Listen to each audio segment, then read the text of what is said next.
What is the thing that keeps you going? Why did you first start in this music career? Because you also had an interesting childhood and upbringing where, I mean, not to speak for you, but when you have a father who found Benihana, you know, like a perceived like really, really wealthy guy, I'm sure a lot of people grew up or thought that you grew up with a silver spoon in your mouth.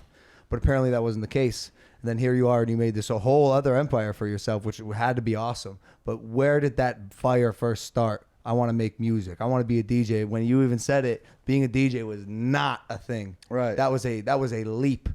Yeah, that came in deeper in this evolution of music for me. Because in the beginning, when I got into music when I was in high school, I got into a small subset of a culture of this scene. It was like hardcore and punk music. So it was just a very, like in my high school in Newport Beach, there's only like a few kids that liked this kind of music. But at that time, I mean, Newport Beach, where I grew up, is 96% white. So if you're a minority or a person of color or just anywhere different, it's pronounced. And I had a harder time making friends in the traditional way of making friends, like through sports and whatnot. I tried it all. And I just failed miserably. Like, you know, I was trying to play football and I was like 96 pounds and like, I was like benched the whole time. And whatever I try to do to fit in, you know, in the world. But it's like these kids that like they found their own little world. They kind of like let me in. And the way you do that is by making each other mixtapes. Sick. And like for me, I remember my first mixtape I got, it's kind of like a ticket to get into this culture. And I got this mixtape and I did not hear this music before. It's like really strange to hear someone screaming and like the music playing. You can't really understand what's going on. But when you can decipher the code, because it's kind of like that, when you can find out like the secret message that only a few people can understand, then you feel really cool. You know what I mean? Like I decipher the code. I know what they're saying. And it's like part of this little world that like you feel so special to be part of. And someone gave you this like secret like little ticket to get in. What bands was it? Like NoFX, MXPX, like Pennywise? Yeah, I love those bands, like because I was a snowboarder too, so I grew up with listening to all that stuff. Right. But it was more like Fugazi, Minor Threat, Gorilla Biscuits, which is like the first tattoo I got. Wow. Youth of Today, you know, like hardcore like that, and I learned all the lyrics like immediately, and then like I came in like going, okay, I'm educated from this tape. I want to I'll prove it to you, and how you get your social points, your respect is by contributing. Like you don't just you get your social points by like walking in with like a fresh pair of Nikes.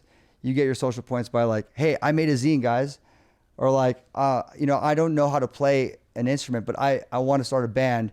You guys want to create something, and that's how you got your cool points. So like I would just start a band with some friends. We played horrible music in garages and in backyard parties, and made zines and put on shows. What are zines?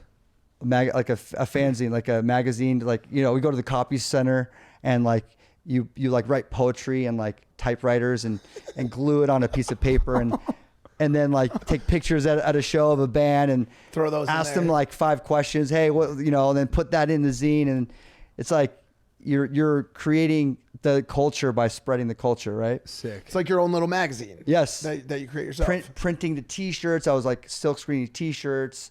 So I learned how to do that. You know, I was doing that in my mom's closet at like 15. So you found that is hustling. Yeah. Like, what is hustling like that today look like? Like, is it? Well, I don't know. I mean, TikToks? what I that's what I'm saying. Like what I got from him saying that was he learned early about the art of adding value to other people's lives. Like he said, you're not going to get culture points for wearing the coolest shoes. Somebody might say that's cool for a second, but when you start to build, and you're obviously so freaking good at this, when you start to build a community of people, whether it's around music, whether it's around NFTs, which is obviously the biggest part of that game. You learn that at a very young age. You pick that up. It's like about what you contribute. Right. And learning that at a young age of why that's important to these people that I really cared about their respect. Like I cared more about the respect than everyone else, you know, like I wanted to get their like nod of approval.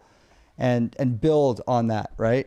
So taking that element and bringing that to college, and then that's when I started putting on shows in college in my living room, and we did like 200 shows in college while I was, you know, doing UCSB. I was putting on these shows, and then graduated college. Then I moved to LA, and that's where the DJ Steve Aoki was born. Gotcha. Because I was in bands playing. I was like, by the time I was 21, I toured the U.S. like 14 times in my little band, playing in front of like 20 people. Oh shit! Oh wow. Yeah. What instrument? I played guitar in one band. I played and sang in one band. I sang in another band. Sick. I played bass in a band. Like I was in so many bands, but like the biggest show we ever played would be like 35 people, you know, and living rooms and rooms like this. You like had we'd no set up right idea. here. Did you have anybody from the past be like, dude, you gotta get the band together? You know what I mean? Like, right when he started killing it, dude, listen, man, I was thinking about you the other day. Yeah, I used to scream. So like, there's no way I'd do that anymore because I ruined my voice because I didn't know how to sing. Like literally Screamo ruined- music? Yeah, you yeah. scream? Oh my God! Did So- you ever get what are those things on your vocal Polyps? cords? Yeah. Yeah, I got vocal cord surgery like 6-7 years ago, and during that time, I couldn't talk for 1 month. Yeah, because they like have to like. Yeah, they have to slice it, Yeah. so you can't talk for 2 weeks before and 2 weeks after. Oh my God. So during that time, there was major breakthroughs for me because I had to like spend that time being totally quiet. It was just fucking crazy You did a vow of silence.